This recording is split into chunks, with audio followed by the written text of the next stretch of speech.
ഇസ്രയേലും ഇറാനും തമ്മിൽ 12 ദിവസം നീണ്ടുനിന്ന യുദ്ധം അവസാനിച്ചു. മേഖല ഇപ്പോൾ സമാധാനത്തിൻ്റെ പാതയിലേക്ക് നീങ്ങുന്നു. ഇതൊക്കെയാണ് കരുതപ്പെടുന്നത്.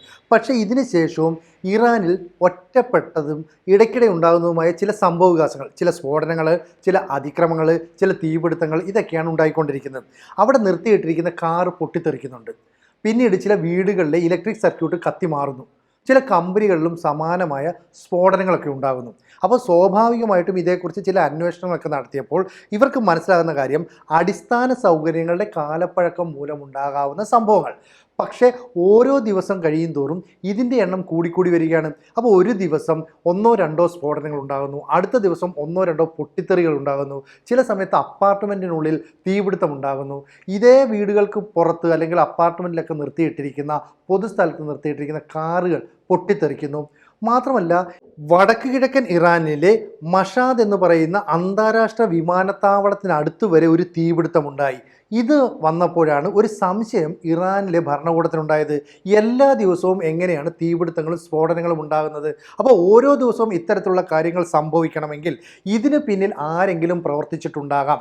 അങ്ങനെ ഇറാൻ റവല്യൂഷണറി ഗാർഡ് കോർപ്സ് അവിടെ ചില അന്വേഷണങ്ങൾ, പരിശോധനകളൊക്കെ നടത്തിയപ്പോൾ ഇത്തരത്തിലുള്ള അതിക്രമത്തിന് പിന്നിൽ മൊസാദ് ആണോ എന്നതിൻ്റെ ചില സൂചനകൾ പുറത്തു വരുന്നു.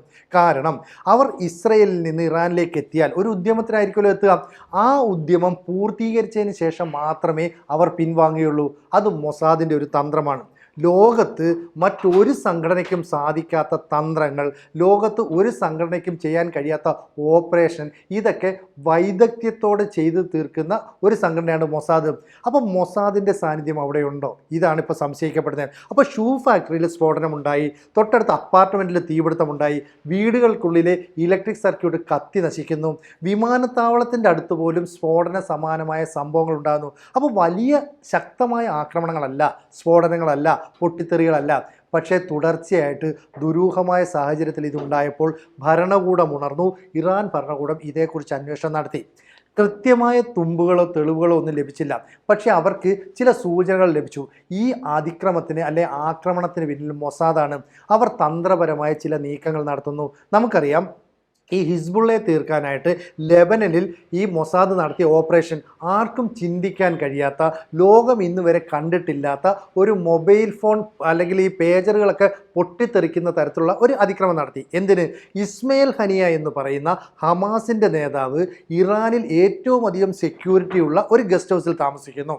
അവിടെ കിടന്നുറങ്ങുന്ന സമയത്ത് ആ ബിൽഡിങ്ങിൽ സ്ഫോടനം ഉണ്ടായിട്ട് ഇയാൾ കൊല്ലപ്പെടുന്നു.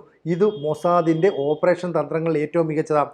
ഇപ്പോൾ ഇത്തരത്തിലുള്ള ചില സൂചനകൾ വരാൻ കാരണം മൊസാദിൻ്റെ നിയന്ത്രണത്തിലുള്ള ഒരു സോഷ്യൽ മീഡിയ ഉണ്ട്, ഒരു എക്സ് പ്ലാറ്റ്ഫോമിൽ.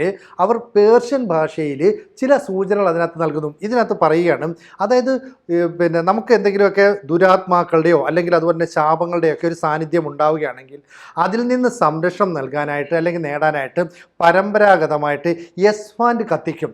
അങ്ങനെ കത്തിക്കണമെന്ന് ഇറാനിയൻ ജനതയ്ക്ക് ഒരു ഉപദേശം നൽകുന്ന രീതിയിൽ ഒരു പോസ്റ്റ് വരുന്നു. ഒരു മാസം കഴിയുന്നു. എന്നിട്ട് പറയുന്നു ഇറാനിൽ തുടർ സ്ഫോടനങ്ങൾ ഉണ്ടാകുന്നു. എന്തുകൊണ്ടാണ് ഇങ്ങനെ തുടർ സ്ഫോടനങ്ങൾ അവിടെ ഉണ്ടാകുന്നത്? അവിടെ വളരെയധികം ആശങ്കപ്പെടുത്തുന്ന എന്തൊക്കെയോ കാര്യങ്ങൾ നടക്കുന്നു. അത് ആരെങ്കിലുമൊക്കെ പരിശോധിക്കപ്പെടണം. വളരെയധികം ക്രമരഹിതമായ നടപടികളാണ് ഉണ്ടാകുന്നത്. വീണ്ടും അടുത്ത പോസ്റ്റ് വരുന്നു. അപ്പോൾ ഈ പോസ്റ്റിൻ്റെയൊക്കെ നിയന്ത്രണം മൊസാദിനാണ്. ഒന്നുകിൽ അവർ കൃത്യമായിട്ട് സൂചന നൽകുന്നു, അതല്ല എങ്കിൽ ഇത്തരത്തിൽ ഞങ്ങൾ കാര്യങ്ങൾ ചെയ്തു എന്ന് പറയുകയാണ്. മൊസാദിൻ്റെ തലവൻ ഡേവിഡ് ബാർണിയ പറയുകയാണ്, ഞങ്ങൾ കഴിഞ്ഞ മാസം ഇറാനിൽ തുടർച്ചയായി ചില നാശനഷ്ടങ്ങൾ വരുത്തി. അപ്പം ആ നാശനഷ്ടങ്ങൾ വരുത്തിയതും അവിടെ ഉണ്ടാകുന്ന ക്രമരഹിതമായ അതിക്രമങ്ങൾ, സ്ഫോടനങ്ങളായിക്കോട്ടെ, തീപിടുത്തങ്ങളായിക്കോട്ടെ, കാറ് പൊട്ടിത്തെറിക്കുന്നതായിക്കോട്ടെ, ഇതെല്ലാം കണക്ട് ചെയ്യുമ്പോൾ ഈ ബാർണിയ പറഞ്ഞത് ഏതാണ്ട് ശരിയാണ്. എന്ന് പറഞ്ഞാൽ ഒരു സൈലൻ്റ് വാർ ഇസ്രയേൽ ഇറാനുള്ളിൽ നടത്തുന്നു എന്നാണ് നമുക്ക് ബോധ്യപ്പെടുന്നത്. അത്തരം നീക്കങ്ങൾ നടത്തുന്നത് എന്തുകൊണ്ടായിരിക്കും? സ്വാഭാവികമായും അപ്പാർട്ട്മെൻറ്റിനുള്ളിൽ ഒന്നോ രണ്ടോ വീടുകളിലാണ് നടക്കുന്നതെങ്കിൽ അതൊരു ചെറിയ സംഭവമായിട്ട് അവിടുത്തെ ഭരണകൂടം എടുക്കും. ഒരു ഷൂ ഫാക്ടറിയിൽ ഒരു ചെറിയ പൊട്ടിത്തെറി ഉണ്ടായാൽ ഷോർട്ട് സർക്യൂട്ട് പ്രശ്നമാണെന്ന് കരുതും. കാറിനകത്ത് പൊട്ടിത്തെറി ഉണ്ടായാൽ ബാറ്ററിയുടെ എന്തെങ്കിലും പ്രശ്നമാണെന്ന് കരുതി അതിനെ അവഗണിക്കും.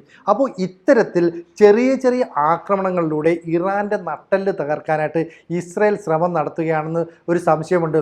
അതുകൊണ്ട് ഇറാൻ റവല്യൂഷണറി ഗാർഡ് കോർപ്സിൻ്റെ തന്നെ ചില ഉദ്യോഗസ്ഥർ പറയുന്നു ഈ അതിക്രമങ്ങൾക്ക് പിന്നിൽ മൊസാദിൻ്റെ കൈയുണ്ടോ എന്ന് സംശയമുണ്ട്. കാരണം ഇസ്രായേൽ ഇറാനെ ആക്രമിച്ച സമയത്ത് അവിടെ കളമൊരുക്കി കൊടുത്തത് നുഴഞ്ഞു കയറിയ ചില മൊസാദിൻ്റെ ചാരന്മാരായിരുന്നു. ആ ചാരന്മാർ ആരാണെന്ന് കൃത്യമായിട്ട് പൂർണ്ണമായും കണ്ടെത്താൻ ഇറാന് സാധിച്ചുമില്ല. അപ്പോൾ ആ മൊസാദിൻ്റെ അല്ലെങ്കിൽ ആ മൊസാദ് ഏജൻറ്റുമാരുടെ സാന്നിധ്യം ഇപ്പോഴും അവിടെയുണ്ട്, സംശയിക്കണം. മാത്രമല്ല ഇറാൻ്റെ സുരക്ഷിത സ്ഥലം എന്ന് പറയുന്ന പല മേഖലകളിലും സ്ഫോടനങ്ങൾ നടത്തണമെങ്കിൽ അവിടെ കൃത്യമായിട്ട് നുഴഞ്ഞു കയറുകയും അത് ഇറാൻ ഒരു ആഘാതം ഏൽപ്പിക്കുകയും ചെയ്യുമെന്ന് ഇസ്രായേലിന് തിരിച്ചറിയാൻ സാധിക്കുന്നത് കൊണ്ടാണ് അത്തരം കേന്ദ്രങ്ങളിലാണ് നടക്കുന്നത്. അതുകൊണ്ടാണ് സംശയത്തിൻ്റെ മുഴുവൻ ഇപ്പോൾ മൊസാദിന് നേരെ തിരിയുന്നത്. ഇനി ഇപ്പം ജനങ്ങൾ പേടിക്കുന്നത് ഇനി വീട്ടിലെ മൊബൈൽ ഫോൺ പൊട്ടിത്തെറിക്കുമോ, ഫ്രിഡ്ജ് പൊട്ടിത്തെറിക്കുമോ, അല്ലെങ്കിൽ വീട്ടുപകരണങ്ങൾ പൊട്ടിത്തെറിക്കുമോ എന്നൊക്കെയാണ്. അതുകൊണ്ട് ജനങ്ങൾക്കിപ്പോൾ അപ്പാർട്ട്മെൻറ്റിനുള്ളിൽ കഴിയാൻ ഭയം, ആളുകൾക്ക് ഫാക്ടറിയിൽ ജോലിക്ക് പോകാൻ ഭയം, എന്തിന് വാഹനങ്ങൾ കയറി സഞ്ചരിക്കാൻ പോലും ആളുകൾ ഭയപ്പെടുന്നു. അപ്പോൾ ഈ ഭയാശങ്ക അകറ്റാനായിട്ട് അവിടുത്തെ ഭരണകൂടത്തിന് സാധിക്കുന്നില്ല എന്നുള്ളത് വളരെ ഒരു ആശങ്കപ്പെടുത്തുന്ന കാര്യമാണ്. അപ്പോൾ ജനങ്ങളിൽ വല്ലാത്ത ഭീതി നിറച്ചുകൊണ്ട് ഒരു സൈലൻ്റ് വാറിൻ്റെ പ്രതീതി സൃഷ്ടിക്കാൻ മൊസാദിന് സാധിച്ചു. അപ്രതീക്ഷിതമായ സമയത്ത് ആക്രമണങ്ങൾ നടത്തിക്കൊണ്ട് വലിയ ഞെട്ടൽ ഉളവാക്കാൻ മൊസാദിന് എല്ലായ്പ്പോഴും സാധിച്ചിട്ടുണ്ട്. അത്തരം ഒരു തന്ത്രം ഇവിടെ പ്രയോഗിച്ചിട്ടുണ്ടോ എന്ന് ചോദിച്ചാൽ അതിനെ നമുക്ക് ഒട്ടും ചെറുതായിട്ട് കാണാനും പറ്റില്ല. മാത്രമല്ല ഈ വടക്ക് കിഴക്കൻ ഇറാൻ്റെ സമീപത്തുള്ള മഷാദ് എയർപോർട്ടിന് സമീപത്ത് തീപിടുത്തമുണ്ടായപ്പോഴാണ് അതിൽ അട്ടിമറിയുടെ സാധ്യതകൾ ഇറാൻ ഭരണകൂടം തിരിച്ചറിഞ്ഞത്. ഒരു അട്ടിമറി നടത്താനായിട്ട് അവർ ശ്രമിക്കുന്നുണ്ട്. അപ്പോൾ ഡേവിഡ് ബെർണിയ കഴിഞ്ഞ ജൂൺ മാസത്തിൽ ഒരു പ്രാദേശിക ദിനപത്രത്തിന് നൽകിയ അഭിമുഖത്തിൽ പറയുന്നുണ്ട്, ഇറാനെ ഞങ്ങൾക്ക് കൃത്യമായിട്ട് അറിയാം, അവിടുത്തെ മുക്കും മൂലയും തിരിച്ചറിയാവുന്നതുകൊണ്ട് തന്നെ അവരുടെ പ്രവർത്തനങ്ങൾ, അവരുടെ പരിശ്രമങ്ങൾ ഇത് ഞങ്ങൾ സസൂക്ഷ്മം നിരീക്ഷിക്കുന്നുണ്ട്. അതിനനുസരിച്ചുള്ള പ്രവർത്തനം ഞങ്ങൾ നടത്തും. അപ്പോൾ ഇസ്ലാമിക് റിപ്പബ്ലിക്കിനെതിരായിട്ട് ജെറുസലേം നടത്തുന്ന പോരാട്ടം അവസാനിപ്പിച്ചിട്ടില്ല, ഈ അവസാനം ഇനിയും തുടരുമെന്നാണ് കൃത്യമായിട്ട് ഈ ബെർണിയ നൽകുന്ന സന്ദേശം. അങ്ങനെയാണെങ്കിൽ ഇടയ്ക്കിടെ ഉണ്ടാകുന്ന സ്ഫോടനങ്ങൾ, തീപിടുത്തങ്ങളൊക്കെ തന്നെ മൊസാദിൻ്റെ ഓപ്പറേഷൻ്റെ ഭാഗമാണെന്ന് തന്നെ വിശ്വസിക്കേണ്ടി വരും.